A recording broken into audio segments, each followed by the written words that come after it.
Welcome to episode 3 of Eat, Drink, Write, an urban fantasy whiteboard. I am Sherry Ellison, and I'm here with Taylor Ellison, and we are going to delve into character building this week. But first things first, what are you drinking? Tea, always. Almost always. There's occasionally alcohol in there. I am drinking tea as well today because it's morning for this recording, and we are eating breakfast food. We've got ham and eggs and grits. We should have done mimosas. Oh, next time. That's a great idea. What were we thinking? Well, how was your week this week? It was pretty good. I didn't get as much writing done as I wanted to. I'm on this deadline for the March conference that we're going to. I think we talked about it in one of our previous episodes. And I need to finish my book by March 7th. And I'm not there. Yeah, I'm a little worried about that conference. I've got nothing ready. I think, depending on who the agents are that are going to be there, I think I'll pitch Frickin' Fairies again. It's the one that's most ready, I think. So, yeah. But I haven't worked on it at all. I haven't worked on my pitch, so I've got to get that done before March. Yeah. My week was okay. Hubby was out of town at a trade show, so it was just me and my youngest. Which was fine. So I actually got a little bit caught up on my real work. Nice. I'm a lawyer, so Yeah. had to get some of that real stuff done. Gross. Yes. Okay, so let's jump into character building. And I think I wanted to ask you, what comes first, the character or the story? The chicken or the egg? For me, it's usually a character. I like to world build around a character. I kind of get this idea for a character in my head, and then I kind of like to figure out where she belongs, or he, I guess, but I'm usually female protagonist. So, it's usually the character first for me. She just like pops up into my head, and she's talking, and she's there, and she's like put me somewhere. So and then a story evolves around her. Right. Interesting. Yeah. I've both ways.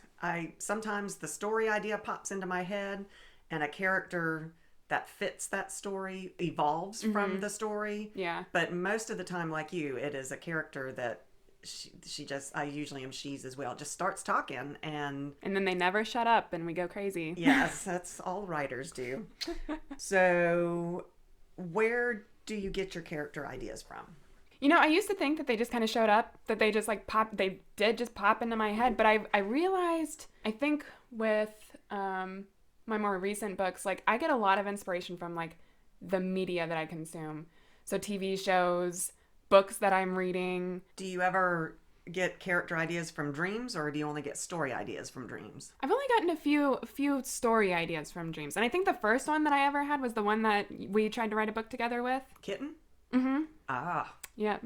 You were the one that came up with that? That was you? Yeah. From a dream? Yeah. That was it's a werewolf named Kitten, which has now been done since then, but we wrote this years ago. Yeah. But I don't usually dream too much about my books. That's interesting, because I dream full-length novels, and I only wish that I could remember them when I woke up. Or the ones that I do remember, I wish made as much sense when I'm awake as they do when I'm asleep. Right, yeah, well, okay, that's fair, that's true. I do wake up from these vivid dreams, and I'm like, that would make a book.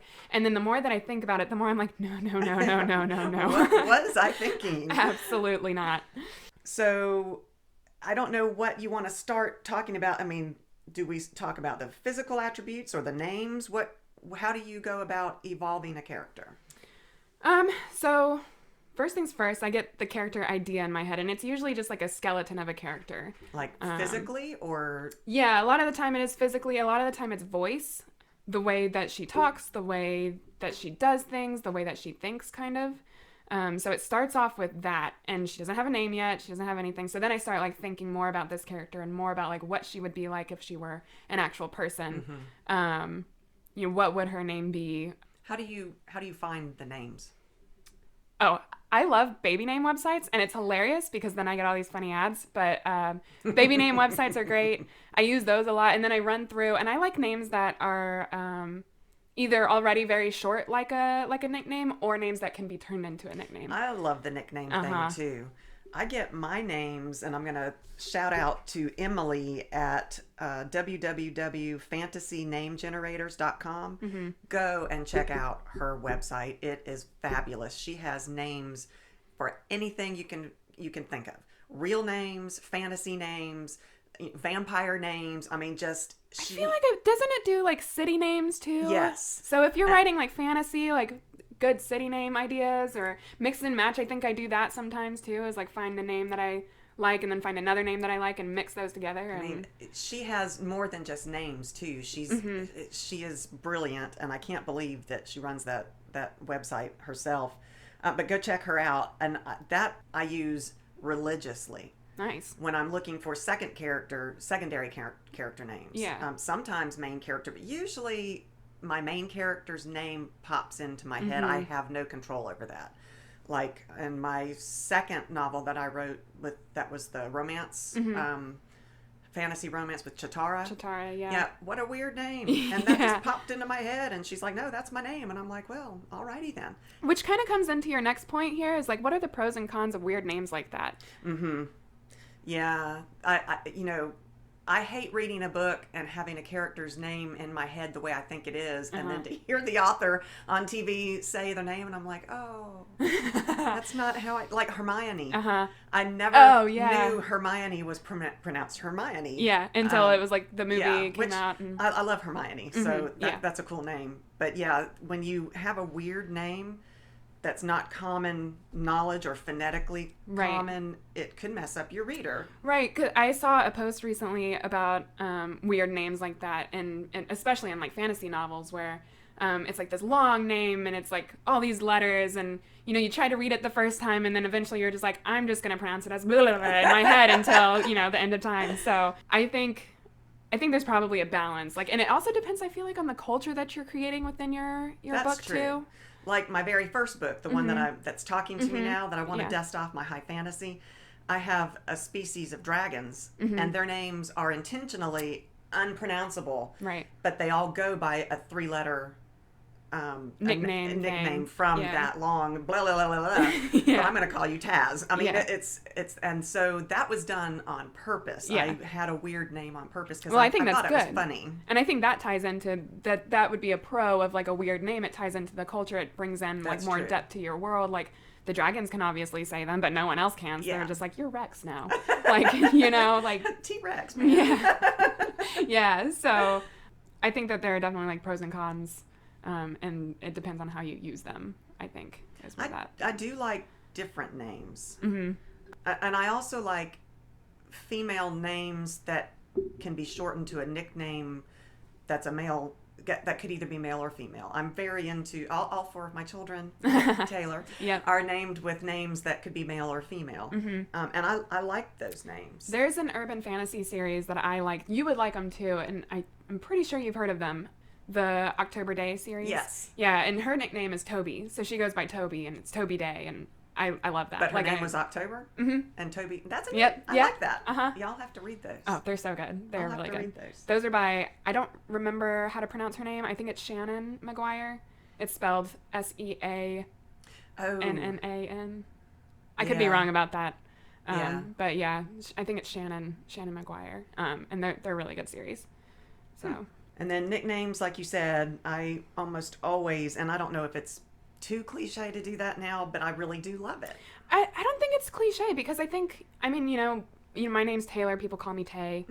I think it's like a normal human thing to create nicknames for people, especially if you're dealing with familiar people. So if you're writing in first person, like we do for urban fantasy a lot of the time, if they care about someone, they're probably going to shorten their name or have like a cute nickname not always. Like I have my main character, Aiden. How do you shorten that? I mean, I guess it's 80, I don't know. Like, so not always, but I feel like it's a natural, like, human thing to create nicknames for characters. Now, along the lines of naming characters, I have read that you shouldn't have, in order to not confuse your reader, don't have names that are similar. Like, don't have a Bob and then have a Rob. Because then they're going to get confused, especially if you have, like, Game of Thrones that had so many characters. Which one was Bob and which one was Rob? And that's a good point, because I had Courtney, my older sister, read one of my books before, and I have 2 characters. One is named Connor and one is named Cam, and she got those confused, I think, because they both started with C. And depending on which character was talking about Cam, he was also Cameron. So, like, longer, both start with C, So So basically, it confused her. keep in mind your reader when you're naming your characters. I mean, a lot of times the characters tell us who they are. Right. When we don't have a choice. Yeah. But keep in mind, Bob, Rob, that I can see that being confusing. Right. So beyond naming, did you have anything more for how you name yours? I Google surnames a lot.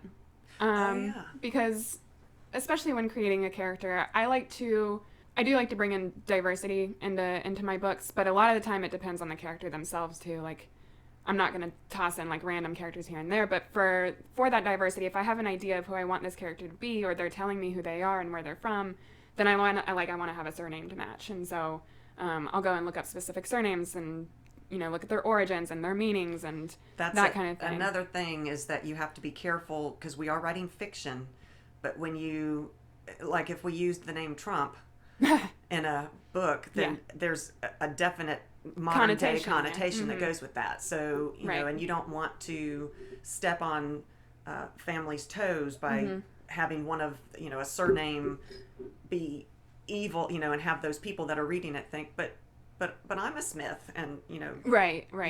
So although Smith would be easy because it's like the number one surname in America. So, but yeah, if you're thinking of surnames, I would definitely do a quick internet check and see what comes up with that, right? So that you're not stepping on any kind of toes. That's true. That did give me another idea though, in terms of what I do for character names, is I also go through and look at meanings of names, because if I have an idea of what a character, like who a character is in my head, then I want to name that matches them. So Aiden is very fiery, very, I don't want to say stupid, but she gets herself into some situations that she could probably be deemed stupid. So she's very fiery. She's got red hair. So I found the name Aiden, which actually means little fire. Oh, neat. And so that matches her very well. Yeah, I like to do that too.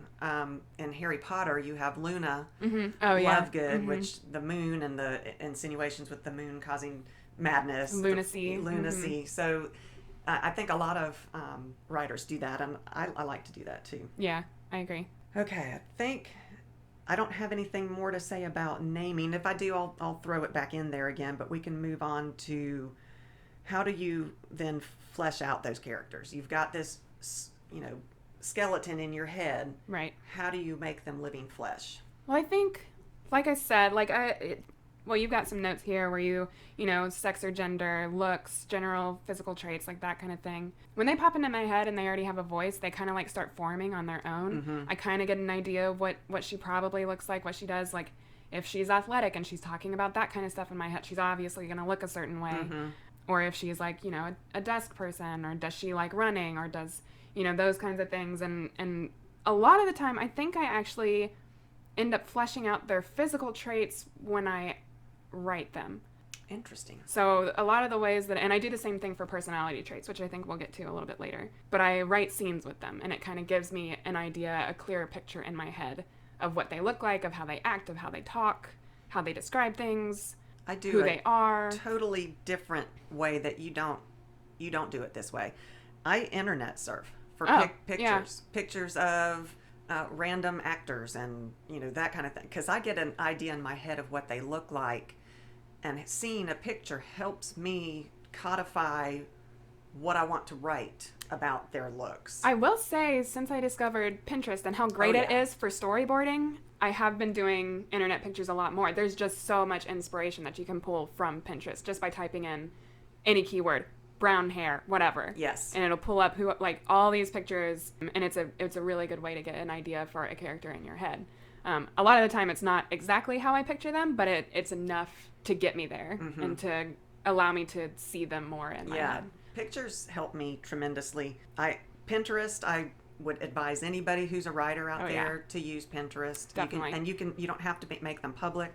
For a lot of my books, I have secret boards. Where I have a million secret boards. Just for me, just so that when I'm writing a scene, how would she look in this circumstance? I need to see her. I need to look at her face again. I need to codify that in my head. Right. So Pinterest is huge, I think, for any writer. And then you said as you write, you develop them. Oh, yeah. And I read online that you should definitely develop them before you write. No. That's interesting. No. I get so much more from a character from writing them. they express themselves. That's exactly. Because obviously I'm the one creating them, I'm typing, I'm doing all of that, but they have a life of their own. They own. do. They absolutely do. So I go through and I write a scene, I pick what the scene is going to be. Are they just sitting at a table talking with another character? Are they just going about their normal morning routine? Are they cooking dinner? Do they like to cook? Whatever. And sometimes the character is like, hell no, I don't like to cook. I'm going to slap a grilled cheese on the stove and burn it and order takeout. Like, that's just like, and writing that scene helps me figure that out. I agree. I know there's a term for it. The people that are, and we heard it at a seminar, and I can't remember now what it was, the people that wing it and the people that... Pansters, that's it. Versus plotters. Yes. I believe. And I am, unfortunately, more of a panster. Because I do think there is a place for an outline and you've got to have an idea of where your book is going. But I also like to give my characters free reign. When I was writing that first romance novel, I killed off an entire race of You sure people.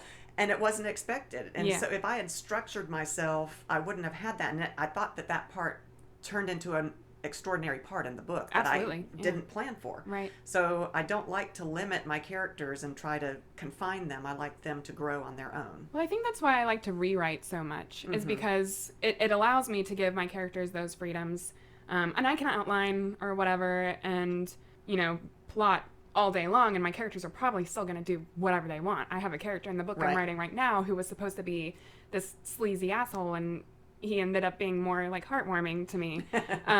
He's still a sleazy asshole, but he's charming. And so they just kind of do like whatever they want to do, which is why once I'm done with the first draft, then I can go back and look at like, okay, this is what my characters wanted to do. I'm going to make it more refined. Right. And this is what could happen. I can make my descriptions better. I can make this a better setting. I could do this kind of stuff. So we'll have whole entire podcast sessions on editing. Oh, yeah.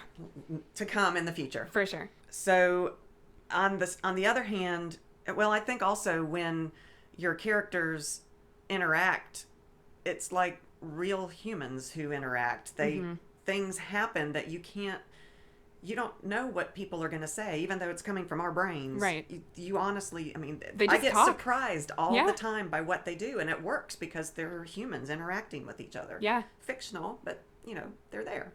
Absolutely. No, I agree with that completely. Okay, so one of the things that, and I actually really enjoy character details and creating my character. How do you come up with what jobs they do? What are their hobbies? What are their activities? Do they tell you, or do you actually search on the internet for ideas? So I think a little bit of both. I think when I first started writing, I wanted to, write what you know. And I was a college student when I first started writing seriously, so Aiden was a college student. Aiden is the first character that I ever wrote into a book, besides the one that we tried to write together. So with her, I kind of made her like more of a familiar setting. And then in one of my other books, I completely made things up, Louie and Delaney. Yeah, that is one of my favorites of yours. So that story of mine is not a masquerade, so magic is known throughout the world, and they use it in everyday life, and so they have jobs that are based on that magic. So I made those up completely. But again, like one of my characters is, even though she's using magic to do it, is basically a therapist. And then so that's her job, and that one just kind of came to me because it just fit that character. So I think it depends on once you get an idea of who your character is, what do they like to do? Do they like their job? I think it takes brainstorming, and for some people this is an overwhelming thing to try to do. How do I create this character that's going to carry my story? But what I like to do is just sit there and brainstorm. An urban fantasy has a lot of police officers and private investigators and that kind of thing. And so I don't necessarily want to do that, because although it is handy to have those characters, but I'll brainstorm. I'm a lawyer, but I have not written a character that's a lawyer yet. Right. And so I'll come across, do I want them to be an engineer? Do I want them, no, that doesn't fit her personality. Do I want her to be in IT? And also, if you do have your story in mind already, you need, where is she going to need to have access to? Right. Which is why private investigators are so common, because a lot of times in the mystery of things, you need to have that character be able to get into those things. Right. Whereas me, I'm just a lawyer that goes to, I would never have access to some of those things. Right, exactly. And I think, so I'm trying to think about the book that I'm writing right now, she's a restaurant owner. She owns a restaurant on River Street, and I think her job came from the setting because I knew I wanted it set in Savannah. I love Savannah. That's where I wanted it set. So I had to look and be like, you know, what can she do in Savannah? What's a good That's job for true. her? And so I chose restaurant owner. There are lawyers in Savannah. You're not wrong. You're not wrong. Mac is also not a lawyer person, so she's a trickster by nature. So yes, okay. I don't know that she would do well with being a lawyer. With so. order and yeah, no, she's more chaotic. She's a little mischievous. So I think it depends too on your setting, because there are so many different things, and sometimes the job just happens. That's true. Yeah, River Street, being a restaurant is perfect because there's so many restaurants on River Street. Right. Yeah. And it's a magical town anyway. Oh, I love Savannah. Yep. Okay, so and one thing I was reading on the internet is that you need to make your characters human, even if they're not. So say your main character is a demon. Sure. Or a vampire, or a werewolf, whatever. or whatever, a monstrous thing. Being. For your reader to give a crap about that character, they need to have human attributes. We need to be able to connect with them. Yeah, they need to be relatable in some way. Relatable. I thought that was an interesting, make them human even if they're not. I thought, that's a good way to put that. That is a good way to put that. You also, do you think that characters are more important than the plot? I think that the characters should drive the plot. I think they go hand in hand. I think so too. I think it's I would say it's 50-50. Nah, I don't know. The character... You're not going to read the next book in a series if you don't like the character. That's right, yeah. So I would say the character's important, but if you have a character that's amazing in a stupid plot, I'm not going to read the next book either. No, that's true. I think they go hand in hand. I want to say it's 50-50. But I have also, like, you know, if I like a character a lot, then I might keep reading the series, because if I really enjoy that character, then, you know, I can hope that plots get better in later books. I don't know. I want to say it's 50-50. Okay. Back to fleshing out our characters. Yeah. Do you, at the get-go, already know what their failings are? Do you know their strong traits and their weak traits? Do you have that already planned out, or do you discover those as you write? I think it's a little bit of both. So with the book that I'm writing right now with Mac, she has issues with abandonment because she was in the foster care system and she hated it, and she doesn't like rules, and she doesn't do well with, you know, she feels like she doesn't fit in a lot of the time. And so, like, that's going to bring up issues with, you know, relationships that she has in the present. So I already knew that was going to be, like, one of her flaws, was being able to open up to people kind of thing. So how do you come up with the flaws? Like that one, I guess you at some point decided she was going to have been a foster care kid. Right. And then the flaw flows from that. I think so. I think it starts with her background. So background is why did she end up in the foster care system? Okay. Why was she abandoned by her family? Like, what happened in her past? How did that affect her? And how is that going to turn into flaws? And how is that going to be... That makes sense. It's like Chitara in that romance novel that I wrote. She was human but was abandoned, and the elves adopted her. The Elven Queen actually adopted her because she had just lost a child, and elves can't have very many children. Right. They are a dying breed, and so the queen was so distraught after having lost her child that she adopted this abandoned human. And so growing up in a culture where elves rule and she's the outcast human, that leads, I think, to her faults of insuperiority and inferiority. An inferiority complex. Yeah. So yeah, I think you're right. I just don't know if those things come out when we're beforehand or as we're writing. And I honestly don't remember when I wrote that one. I mean, I had to know ahead of time that she was a human being raised by elves. Right. I think it's a mixture of both. I think because it does happen. So I'm going to go back to my first character that I wrote with Aiden. She starts off, she just lost her twin sister. And so obviously that's going to bring up some issues there. She's dealing with grief, and she's going to do crazy things. She moves to a new city without knowing anyone and doing anything, whatever. She doesn't have a job. She dropped out of school. And those are going to be flaws that are going to affect her for the rest of the book. But then at the same time, while I was writing her, I realized that she's extremely stubborn. she didn't want to do whatever I wanted to make her do. Mm-hmm. She doesn't want to do whatever people tell her to do in the books. So that's another thing, and it gets her into trouble. Yeah. And she gets herself into these situations because she refuses to do things that would make sense to anybody else, but she doesn't want to be told what to do. And that flaw I don't think I planned. I think that one happened. Someone in the book told her to do something and she said no. So that's how that happened. So I think it's a little bit of both. So I do have an interview question for you. Okay. That kind of ties into what we've been talking about. What's your favorite character personality to write? And why? Oh, you know the answer. I know I do, but I want this. to hear you say it. I really enjoy teenage characters. There is something snarky about that age, which I do have a teenager in the home right now, so maybe that's why it's... You've had 3 others. I so. have. She is my baby, so I've gone through this now 4 times. But I love those characters. They tend to say what's on their mind. They haven't had the wisdom to learn the politics of dealing with other people. And I just love that. I feel like there's a lot of room for humor with those kinds of characters. And I do. I think almost every one of my books has one of those type of characters in it. Yeah. I absolutely love it. And they make me laugh out loud. Things come out of their mouths that I'm just like, oh my God, did she really just say that?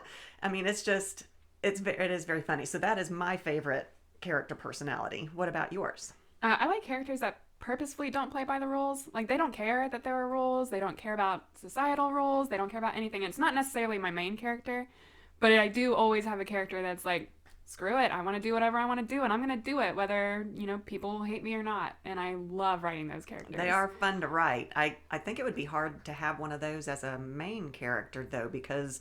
I don't know. Aiden's a lot like that. But she's still relatable. I mean, I guess true, that's how you do it. Yeah. Yeah, that's true. Because I can't get into a character who is just so outside the bounds that I just can't understand why they would so, anti-government or anti whatever it is they're anti, because they're always anti-something. They're anti-something. So, I mean, Aiden hates authority. She does not do well with it, and she makes that very clear. And she's one of my favorite characters to write. So yeah, I like that. Yeah. I'm trying to think. I think every one of my books has that teenage character in it. Yeah. Well, very cool. Yeah. All right. Thank you. Yeah. And I think we're getting close to the end of our 30 minutes. And I still have so much to talk about characters, character worksheets. There are some Etsy worksheets that I use. There are also some books that I've used that have helped me outline some characters. So definitely more to talk about. Yeah, maybe next time we'll go over all of those items that can help us, all those resources that are out there that can help us better define our characters. Yeah, I'm a writer. Because I would like to talk about all the writer thesauruses out there. Definitely. I use those all the time. And a lot of those are for setting, but there are some specific ones for character, the emotional thesaurus, that kind of thing. So I want to talk about those. And how do you go about organizing your character information? Do you keep a notebook? Do you do it on the computer? What's your format for how you... And I would love to hear how our listeners do it too, because I'm always looking for ideas on how to better organize myself. I am not the most organized person. We talked about the Pinterest boards and that kind of thing. I'd like to hear what our listeners do.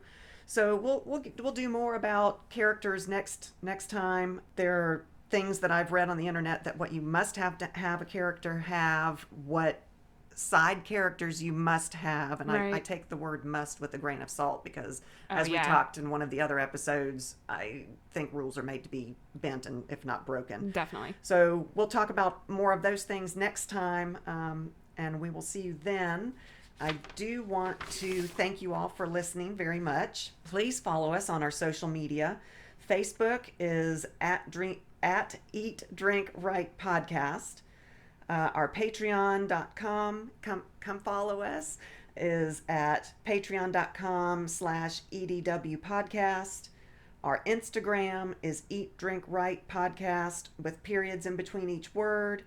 And I just started a Twitter that I'm excited about. It's at podcast EDW. I would love to hear your thoughts, things that you want us to talk about, things that maybe you're struggling with. Me too. And if you have any thoughts about what we talked about, And if you do things differently, then I would love to hear about it because maybe that would help me too. Me too. I'm always open to new ways to do things and new ideas. So I think this is great, writers talking to other writers. Our email, if you want to email us, is eatdrinkwritepodcast with periods in between each word. So eat.drink.write.podcast@gmail.com.